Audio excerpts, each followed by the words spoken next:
Bill, who was the oldest brother of, I believe, 6, won a raffle in Greece and brought the brothers and sisters here. And I'm talking brothers, sisters, and their families and their kids.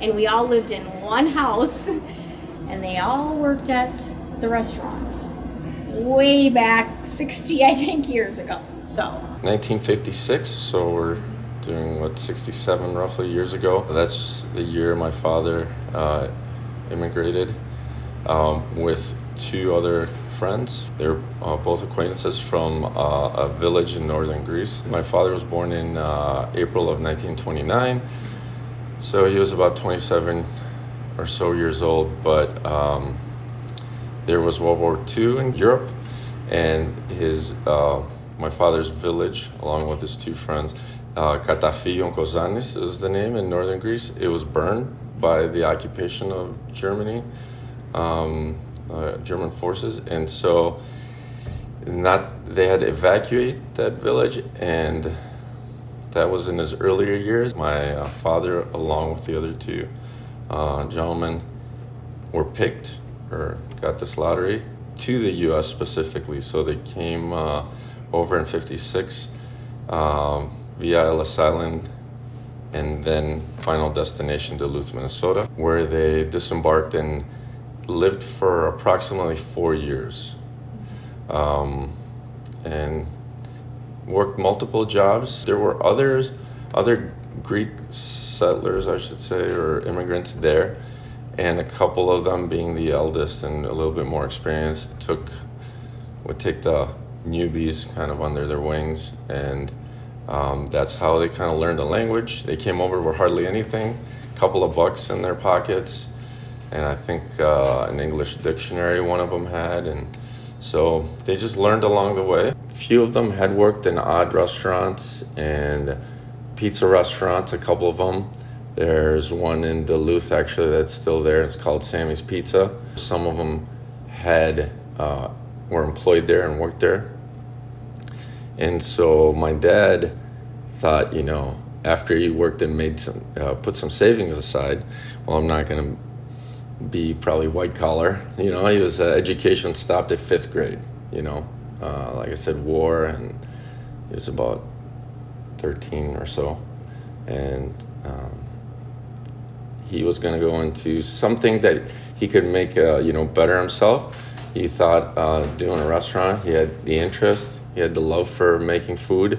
So pizza kind of came with some of the elders giving him a couple of ideas.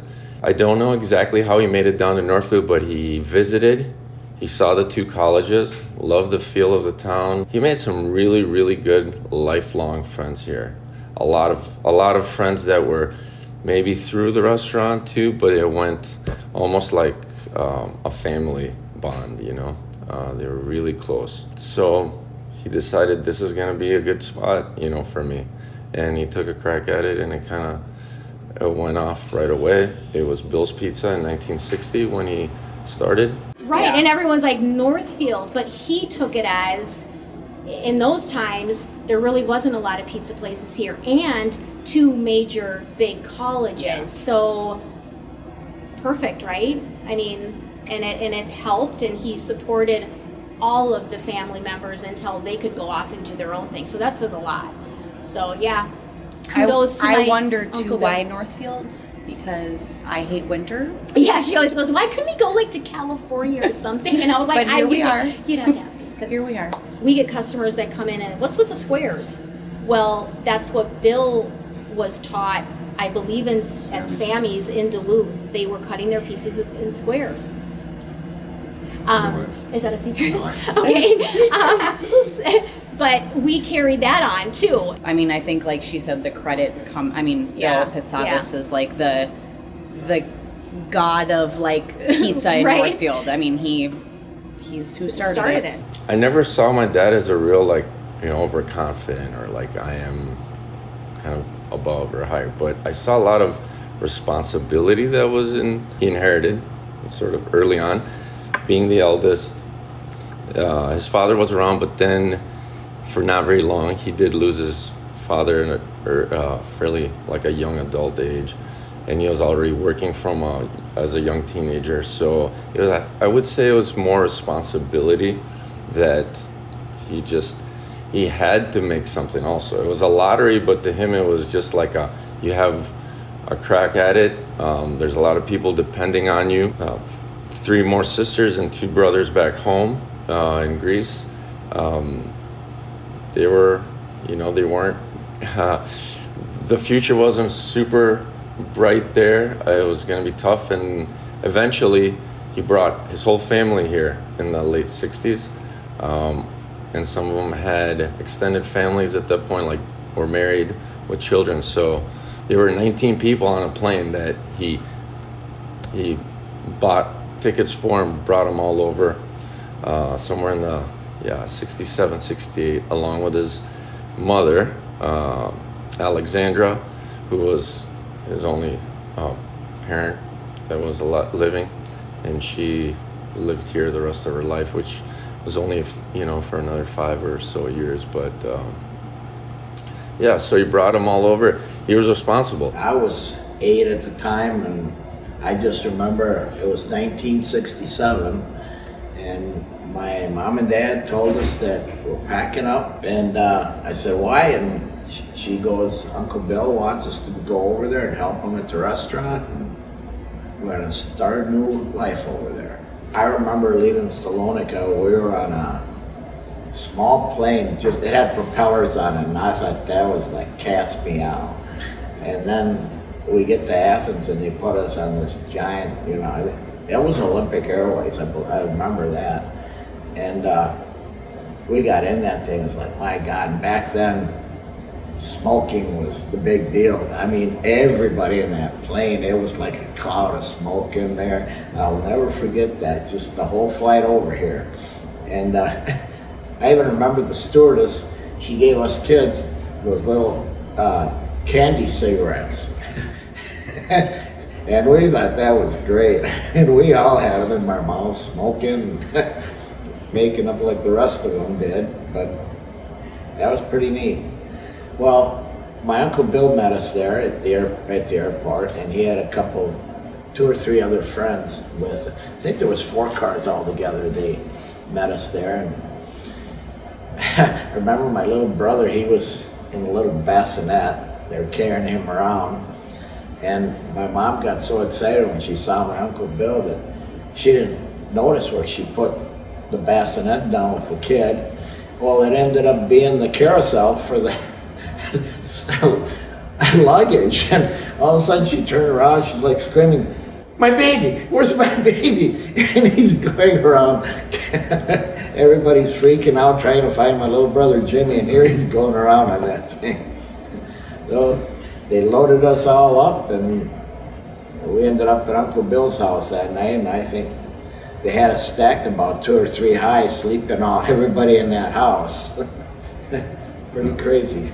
I want to say it was July or August when we got here, so we didn't have much time. They hurried us up, took us, they loaded us all up, they took us down to Perman's there. Had to get school clothes and everything else, just get ready for school. It was tough at first. I mean, when we first started, it was like we got thrown into 1st grade right away. I left there in 2nd grade. We got thrown into 1st grade and trying to listen to everyone and trying to understand. I had no clue. We didn't have a teacher or anything to teach us. So we just picked it up here and there. So they all came here and started working at Bill's Pizza, wanted to make something better of themselves because they left really hard reality. And, this was the land, the cliche or whatever. So it was opportunity for them. So they had to work hard. And they all did. And they actually all, my dad planned on how to get them all over, papers and such, and paying for their travel and everything. But he also didn't own a city block, so he did have a home on Winona Street.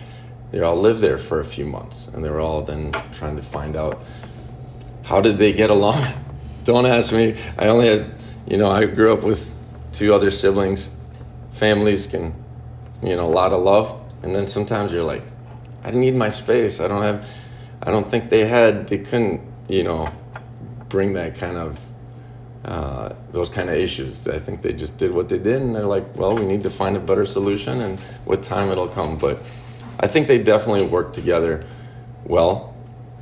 They had to, I think. It was kind of like a survival thing, really mattered.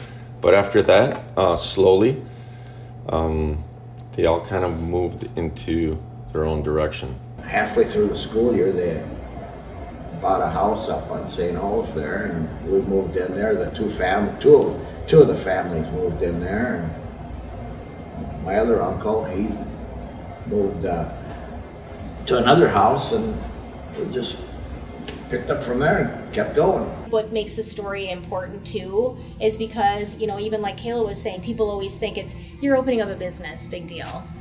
But when it is a family business and the whole family is involved in it, and we all need to survive off of the restaurant, it gives, you got to give a lot of yourself into it.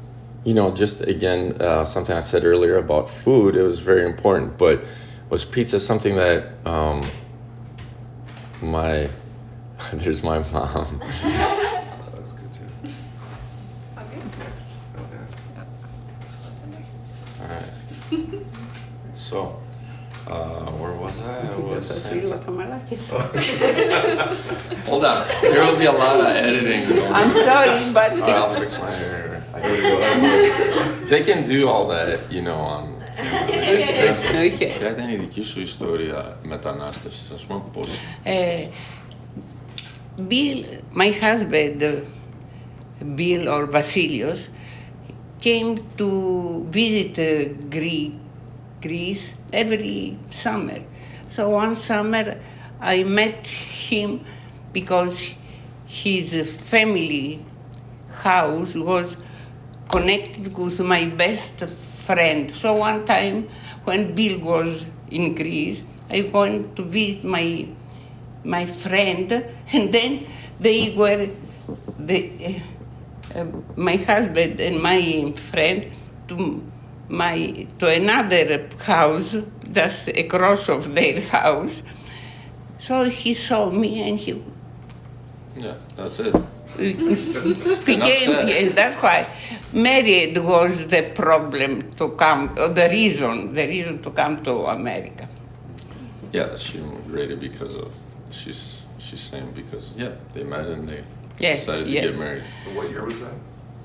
It was 1972. We married in Greece. What was it like to come to Northfield in 1972? 73 we came because I was pregnant to my son here. So I came to give birth him here in America. So my mom was working at the time for Yes, City Hall there City Hall in Greece. in her hometown. But I So took she could take some leave, but she had to finish. 2 months before and 2 months after, so I came for 4 months. Maternity leave, yeah. But I didn't know how difficult How cold it was. She's trying to say. it would be here. Lots of snow.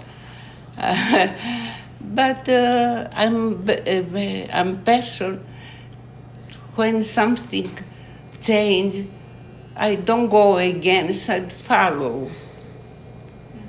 Yes. It's more of a, you just go with the flow. Yeah. Yes, I follow with passion because I come from big family, Also. 8 children, 4 boys, 4 girls. And my mom was very passionate and she gave to us with her Values. example, yes. There you go. I'm the 7th in my family. So I had to be patient. There's like good things about having a family restaurant. It's also hard because you're with your family day in and day out. Like if my brother and I are fighting, we're working together. Like Yeah.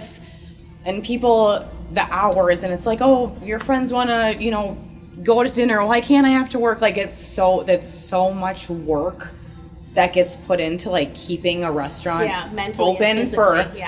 20, and people just think like, oh, it's, you just work at a restaurant, like it's easy. It's like the hardest but yet like most rewarding thing that like we have. Because when there are arguments and there are fights, you fix them. You have to work together at the end of the day, just like any job, I guess, if you were to have an argument with someone. But to hear it's family, so it's a little different, and we're fortunate. Like I said, it's been hard, it's been tough, but we've pulled through, and we'll see how many more years we have to go. As long as this one stays through. She's getting married, so we'll see. We'll see where that soon. I need that day off. We all do. I need that day off. Yeah, B&L's will be closed that day. PSA. Yeah. We've all kind of diluted, like everybody kind of went their own ways, and families grow. The family got so big, then it was hard to get everyone together. But, it's not, you don't have 19 people now in just one town. There's only 3. They've all branched out to different spots. They all kind of found their way and went different directions, but why Northfield has 3, and for a short period there were 4, if my memory serves me right, because Bill's Pizza, the original, at least the name, but at that time operated by my dad's brother-in-laws, was located on 2nd Street. I think if you look at all 3 menus, there's similarities, but then we've all kind of tweaked a little bit. And ironically, Basil's, I think they're going 60 years. I mean, maybe I'm off a few years. And then we're 23 years. George's has got to be about 23 years. We're all 3 here. So we've built our own clientele and our customers, and I think we all support each other, which most people probably find. They think it's so odd. Odd, do you guys all fight all the time? Like, no. No. I mean, I think we're all just, we do our own thing, and we all want to survive just like everyone else. And they think it's like competition, because we are essentially competing against other restaurants in Northfield, but we all, like my mom said, kind of like, we just did everyone kind of did their own little thing. People come here for this, they go there. We're all surviving. We have all great businesses, and it's not uncommon to me as a delivery driver to pull up to a house with my food and George's pulls in right behind me because they have something that they enjoy. Yeah. Yep. So it's not. Yep. They have chicken, roasted chicken. We don't. So we're, and if someone comes into our window and says, "Do you guys have roasted chicken?" No, but you can go to George's. So it's like, I think we all probably do the same. I can't speak for them, but like I said, we have our own customers and they have theirs, and we're just fortunate and blessed to all still be here. I don't know. Northfield's unique in the sense of, they love local, and that's the big thing. And I think all 3 of us are thankful for that. And like he said, we all have our own customers. We have our own clientele, and it's never really been that fight, argument kind of a thing since I've been a part of it all. So. we all get along. It's not that big a deal. There's plenty to go around. There must be more pizza places in Northfield per capita. Well, you'd be about anywhere surprised else. other towns too. Yeah. There So- is, but the thing is, a lot of the people here, they grew up on it.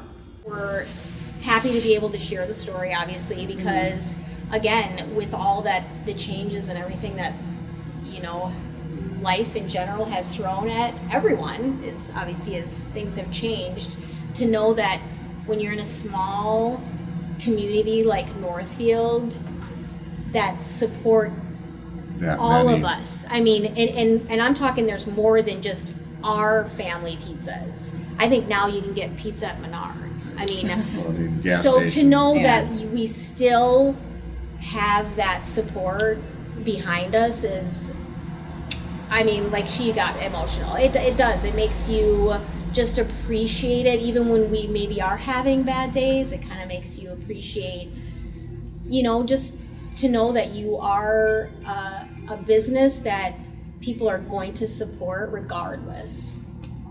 And I love that. I agree. Yay, Northfield, right? Yeah, I agree. Sun is shining Makes today, it worth so we're it. good. Yeah. Many people there, they give us so much thanks because they say, this is a pizza I love for many years, I cannot change. And I think people, they remember this pizza since my husband opened. People for many years, they've continued to come here. Growing up with some of those values was just like family. They came here. My dad without his family, and that's why he felt like he needed to bring it. Then he made his own family, and this was his family, really, because of the friendships he made, things that my dad picked up that, he couldn't have probably dreamt when he was young. They didn't exist, but they all became kind of like family, right? Pitsavas. It's spelled Pitsavas, but it could have been spelled Pizzavas. It's like the darn name is in what I do. It's a little bit, like Truman Show. I'm like, what? This is weird. Why? I could have been making like just gyros or burgers. So yeah, Pitsavas. What would you be doing if pizza? We now talk when you about ask that, like he came here, he started everything. We talk about it all the time, like what would we do? What would, I would have probably went to college. There's a. I would have probably. I would say there's a reason why, like people are always put on the earth to do something, because if everyone wanted to do the same thing, then what are we doing? But I guess pizza was our thing.